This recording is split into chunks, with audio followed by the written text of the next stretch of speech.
Good morning, Minecrafters. And I'm going to say welcome back, first of all. If you noticed, I took a little, about 6 weeks off from the podcast, so I missed it very much, and I'm back now. And the reason is a good one. I was getting the new Minecraft YouTube channel up and running, so please check that out for sure. So today, we're going to talk about slow and steady wins the race. And today's discussion, even though we did one earlier on reentry, this is different because we're further along now. It's about kind of like sort of reinventing life as we know it. So some people, I know academia is on a different schedule and kind of gearing up to go back in person in the fall. But if that's whether that's your life or it isn't, this discussion will more than likely apply to you because we're going to talk about the shift that's happening. Even if you've been back at work or whatever, there's still a lot of weirdness in the air because of the Rona. There's just a lot of weirdness. Depression and anxiety levels are way up there, and there's just there aren't enough health professionals to go around, and certainly on a positive note, many people have kind of sort of taken advantage of the being home part of the Rona, even with all the weirdness in the air, and come back with, like a little bit maybe more physically in shape. And that we know that went both ways because people have also been stress eating. So if you have come back in better physical condition, good for you. And those of you who maybe haven't, I would, really suggest to go easy on yourself and not to judge because, the pandemic that has happened that we're all still in is a trauma. I've heard people say, oh, it's almost like a trauma. It's not almost like a trauma. It is absolutely a trauma. And now we've all been very, very conditioned for so many things. And it's kind of we're trying to make that shift out of what we've been living with for a year and a half into something new. And the something new, we don't really know what that's gonna look like. In many ways, along with the Rona happening, and all the things that happen with people's work and work changes and losing jobs and homeschooling children virtually when they're 5 and 7 and teenagers, and it's been so hard. Huge changes with uh, higher education, college, and just so many things. Never mind trying to those who had babies during the pandemic who couldn't have their partners there, and taking care of aging parents and nursing homes that were so high at risk. There's just been a lot, and some of that may apply to you, but also may have been good friends going through some of that. So there's all this trickle down and trickle over and everything like that. And so what we're really talking is kind of like a parallel pandemic of mental health, because depression and anxiety rates have were already, well, the younger our young adult generation right now, we've never seen ever in the history of the United States more depressed and anxious young adults, and that was before the Rona. Then the Rona hit, and now regardless of age, depression and anxiety have just gone up, across the boards for people in general, and also across the world. And so there aren't enough mental health professionals to keep up with that too. But then there's still the stigma. Like it's gotten better. It's definitely gotten better, but there's still that fear of, asking for help because that somehow suggests that something is wrong with us. And there's that fear of not being quote unquote normal, which I don't even know what that word really is because we've all got something to deal with. And that's still in the air. And if we're feeling vulnerable for various other reasons because of the virus, and kind of survive the fear of getting it or just whatever, it just that stigma thing just is like a heavy weight. It just kind of complicates things and makes it just tough for us to take care of ourselves. And you got to take care of you. Got to take care of you. So basically, I think what we're kind of all after, even if we're not, smacking a label onto, is kind of looking for a cure and to heal from this sort of psychological lockdown that many of us have experienced, and all on different levels. Some of us may have been completely shut down, some of us a little bit, but just don't feel quite right. And then there's the whole middle. And we've definitely experienced some brain fog from it. Rona brain is what I was calling it. Then enter the vax, and one of the side effects from that was additional brain fog. And so what we really need to do is kind of wrap around ourselves like a burrito of love and really cut ourselves some slack, because this has been huge. I mean, there's no blueprint for how to deal with a pandemic. They happen about once every 110 years. And so there really aren't too many people around who can tell us about it.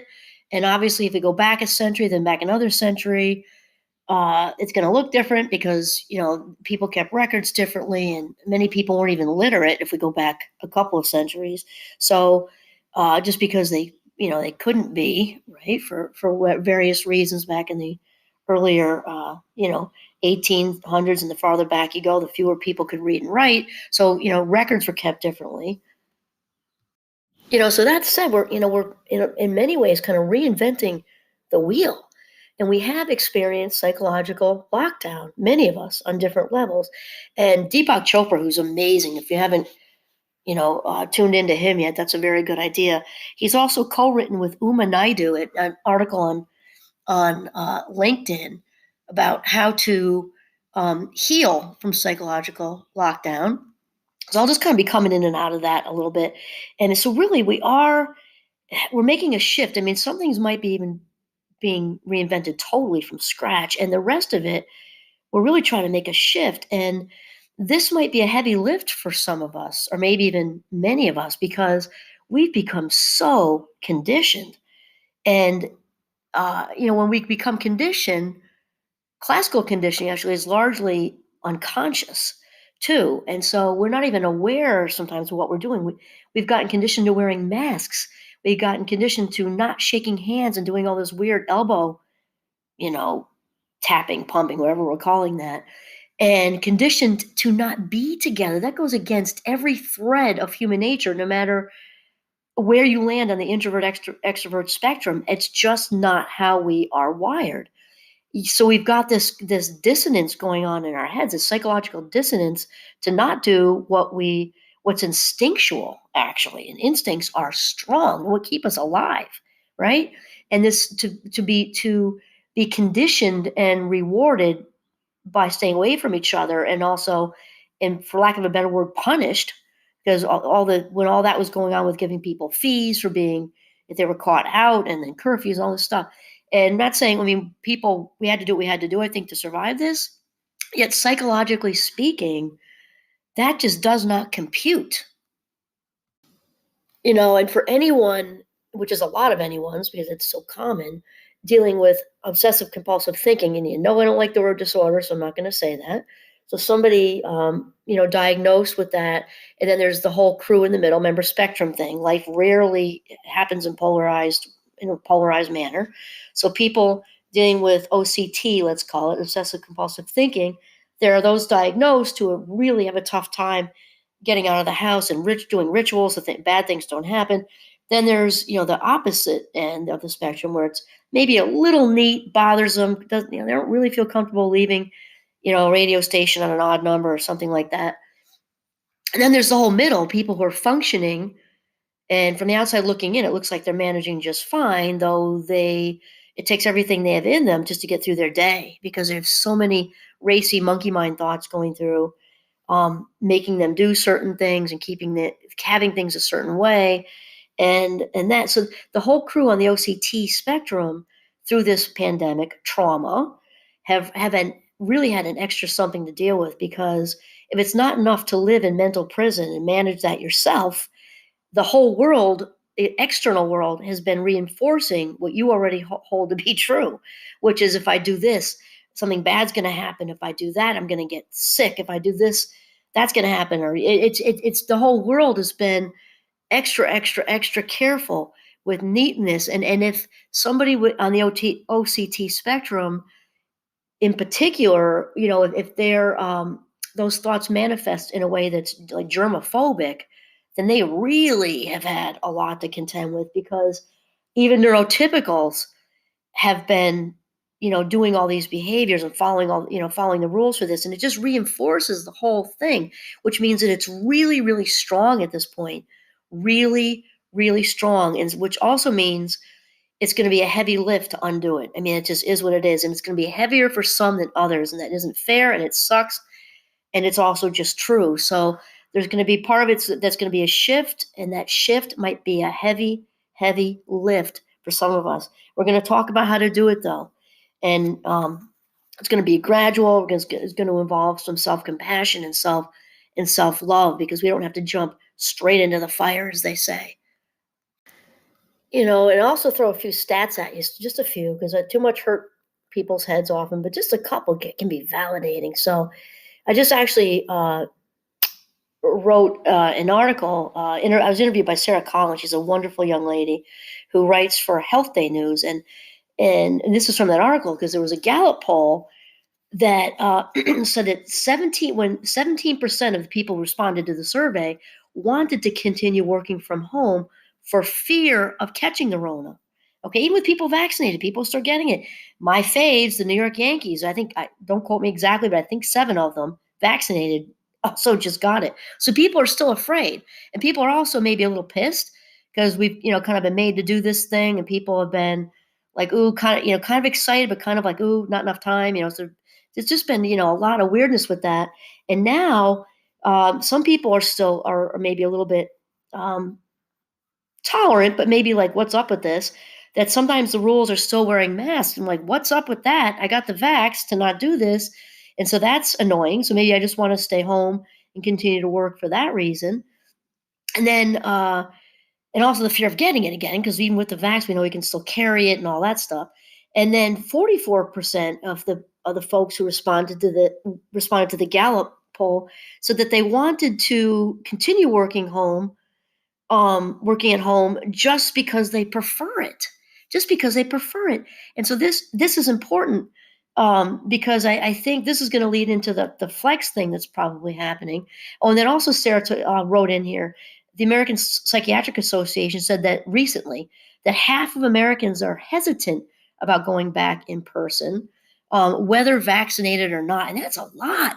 Half. That means if you took your little pointer finger and went 1 2 1 2 1 2, that would be half of everybody you're actually looking at, whether that's your house or work or classroom or whatever. That's a lot of people who aren't chomping at the bit to go back in person. And I think there are lots of reasons for this. And if we're really honest with ourselves, because it can be human nature to do what's easy. So there's obviously, and I'm not judging anybody, please hear the disclaimer. There's been so much talk about this. There's that very legit fear of getting the Rona, especially if somebody's got compromised, health circumstances with, lungs, asthma, any of that, and or they've got a child or a partner, whoever at home who's got, compromised with something or taking care of an aging parent. All that stuff is still there like it was when the Rona first hit and the world closed. So there's that. And then if we're honest, okay, I know for me, and I love where I teach at Champlain College. I think those of you who listen know that. It's just, it's such a positive environment. And I'm just surrounded with the best people, also very smart people, very intelligent people, though they're just kind and loving and upbeat and dance to their own beat and all that thing. Plus we have a gorgeous campus. I'm just going to put that out there. So I'm also very extroverted. So I'm super excited to get back. And also, I will also say, because I have quite a commute, it's a 2.5 hour, almost 2 hours and 20 minutes round trip commute, and it's a beautiful commute. So I haven't minded. I'm mindful for most of it, and then I'll kind of maybe plan my class while I'm kind of tuning into there. Sometimes put in my Italian language CDs and learn from those. And still, that said, and in my Jeep, which, has 8 cylinders, so the gas is not, and now it's up.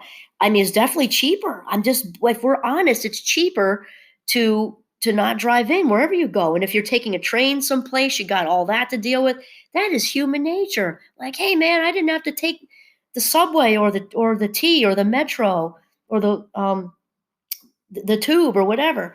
I didn't have to do that. And so it's money and it's all that, convenience. I mean, it's obviously more convenient to be in our living room, or if you're fortunate enough to create a workspace in your home or apartment, then good for you. And we can become, and did become, and continue to become, comfortable because this has been so much easier in some ways, cheaper, more convenient, and it gave us more time. I mean, I'm thinking about, And I did go in. I stayed in person. I never really left. I mean, the minute they let us go back, I was in person. And that said, I still did my grading and paperwork at home. So I was driving in for the class days, 2 long days a week, but the other 2 or 3, I was here working. And wow, think of the time you get back, because when you're not on the train, the metro, or you're not driving, that's so if we put all that together, cheaper, more convenient, more comfortable, easier, more time, more. And if, let's say, you don't have all the grading to do, your job's different, well, then you've like all that free time extra because you're not commuting too. So that's a tough sell. That's a really tough sell to try to, you know, uh, to try to drag people back to being in person full time. That's a really tough sell. And I think it's important to just sit with those feelings, before we even get to the actual going back part. Just sit with the feelings and validate this. Okay, I've had a year and a half of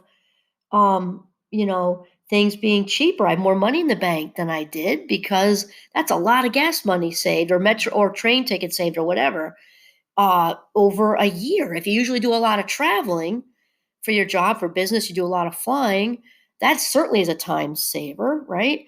And maybe if you have small kids, I got to spend more time with my kids while I was home, working, all that stuff, to just validate how we are feeling, because the pandemic brought a lot of loss with it. A lot of people lost jobs and lost family members, literally.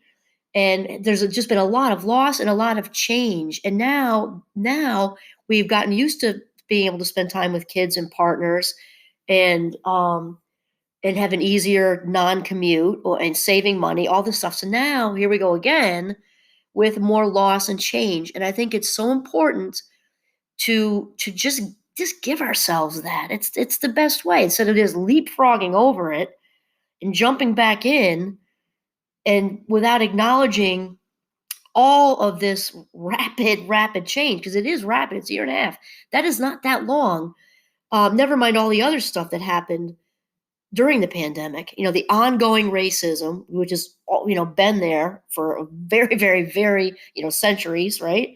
And there were some very pronounced acts during this whole thing. The Capitol whole situation. It's huge, and it's so important to take deep breaths, just a big deep breath, and because we need to reset. We need to reset, and we need to reset on our own time to a degree. Now, obviously, we can't control all of that, because employers may say this date, that date, and that's okay too, because we do have to get back to it, I think, but we have to get back to it while breathing deeply, very deeply, and validating what we've been through this last year and a half, how we feel now in this moment, and then sitting with that. This is ultra important, in my opinion. It's also important to realize, if you don't have an awareness of where you land on the introverted extroverted spectrum, like in life, rarely it lands on both sides. So people say, "Oh, I identify as introvert, I identify as extrovert." Well, there's the whole middle, right? And you can land in the middle. I'm not talking about the Myers-Briggs personality inventory. I'm not even a huge fan of that, um, for many reasons we don't need to get into right now. Um, and people who are not aware of it. I mean, there's probably never a better time to become aware now, just like you're aware of anything else about yourself. The food you like, the food you don't like, situations where you're comfortable in or not comfortable in. It's important to really know that, because people who are not aware of what the words really mean, out in the world, they often equate extroverted with being outgoing, which is a trait that often coincides with being extroverted, but that's not what defines it. Or introverts are just, quiet, still waters run deep people. Also true as far as traits go that can correlate. Um, However, it's not what defines an introvert either. And so it's important to realize that introversion and extroversion, really the number one definer for these, is how you recharge your batteries. It's important to know what really recharges your batteries, not what the world says recharges you, or not what your family says recharges you, what you say recharges you. So the extroverts, like myself, we are we get recharged. We get such an electric charge out of being around people, around lots of people, and with teaching. I mean, I can't tell you how much it fills me up and over the top. My cup overfloweth for many reasons. And it also fits with my level of stimulation because every day is different, even though it's young adults and I'm teaching the same classes often. Every single day is different because they say different things. And so being with them all day and being with my colleagues all day just is such it's a charge for me. It recharges my battery. It does not drain me. I love it. I'm processing what they say on the way back. I can't wait to get there. Blah blah blah blah blah. And so somebody who's introverted in that situation, though plenty of introverts do teach and do love it, they probably would probably have some things in place like knowing that when they go home, that's it. I'm going to binge on YouTube or I'm going to read a book or I'm going to retreat because introverts recharge with solitude and by themselves or with like another really comfortable person, like the one-on-one. They usually have a very, very best friend and maybe a few acquaintances. We extroverts have lots of friends and acquaintances because we like that. And neither one is better or worse than the other. And in the United States, and I love my country, we often value extroversion, especially in the business world, more than introversion. I don't want to get too off topic here. But that's ridiculous because we're born how we're born, we're wired how we're wired. So being introverted or extroverted, you can't change that any more than you can change having brown eyes or being, 5 feet tall or 6'5" or whatever. We can change our behavior to look like we're introverted or extroverted, and kind of practice these, socially acceptable not socially acceptable. I'm thinking of socially acceptable. No, I really mean social norms. I'm thinking business world particularly. To kind of attend some of these little finger foodie things we really don't feel like doing, but we do anyway. I personally love those little finger foodie things. I also love to eat, but we have to. Sometimes we're kind of forced by society to kind of look a little more extroverted, but in reality, we are who we are, and we recharge how we recharge, and that's how it is. And I'm hoping you love yourself exactly how you are because the introverts of the world, I'm thinking United States in particular, bring so much to the table. They're paying attention on a different level and they lead in a different level. And we need everybody. That's the thing. So as far as the merging back in, slow and steady does win the race. So the thing is to really know what your comfort level is with stimulation and be really paying attention to that now more than ever. Because introverts who have been home this whole time have, in many ways, had like kind of an ideal, I don't want to say ideal because there's so much stress in the air, not ideal, but let's say a more fitting situation to their level of stimulation. And to be aware of that and be so gentle with selves as far as easing back in. And we're going to get into also, there's probably going to be a flex hybrid, is what we call it in academia, but even in the business world, the talk across, you can see it all on the internet and articles written and everything, that the Rona has changed things. And we've realized that we don't have to be, it's different. Obviously, we can't make a broad, huge statement because mechanics, you can't do that from, home. Surgeons, same thing. But for many jobs, and not just academia, but business, and there are just lots of things that you can do partially from home. And like my son, for example, our oldest son works for a computer company, and they realized from this that lots of this can be done on Zoom meetings. You have to come maybe a couple days a week, but better for the environment, better for the company because they're not paying for all that office space. Better, better, better, better, better, and to have some kind of flex situation. So the introverts, I think that may be good for you too.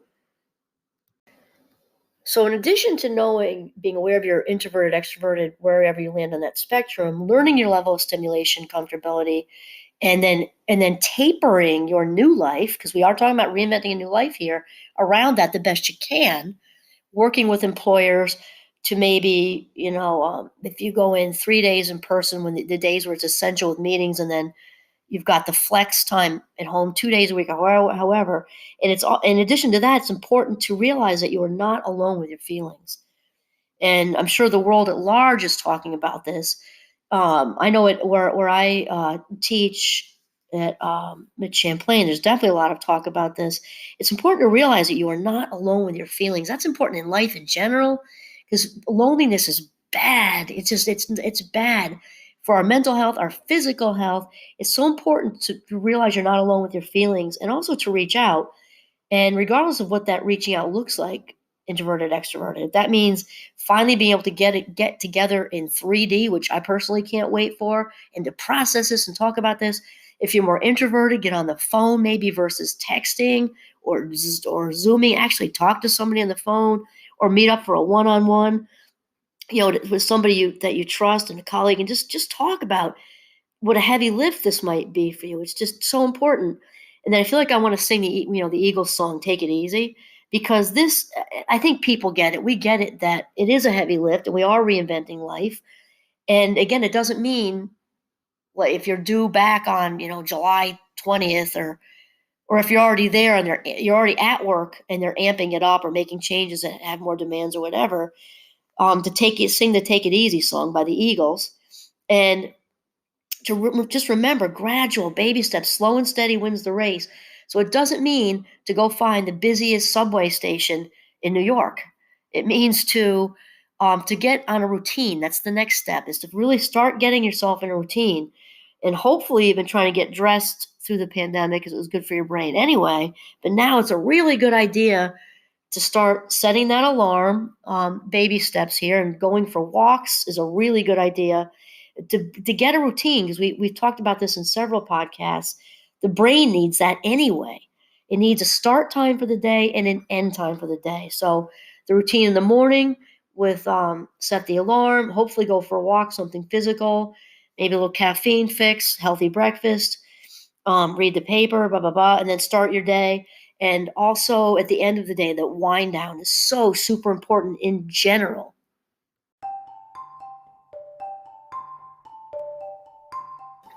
And of course, the other thing to remember, regardless of where you land on the introverted extroverted spectrum, is that from a positive psychology point of view, psychologically speaking, relationships, we know, regardless of where you land on the spectrum, is they are the most important thing for longevity and life satisfaction.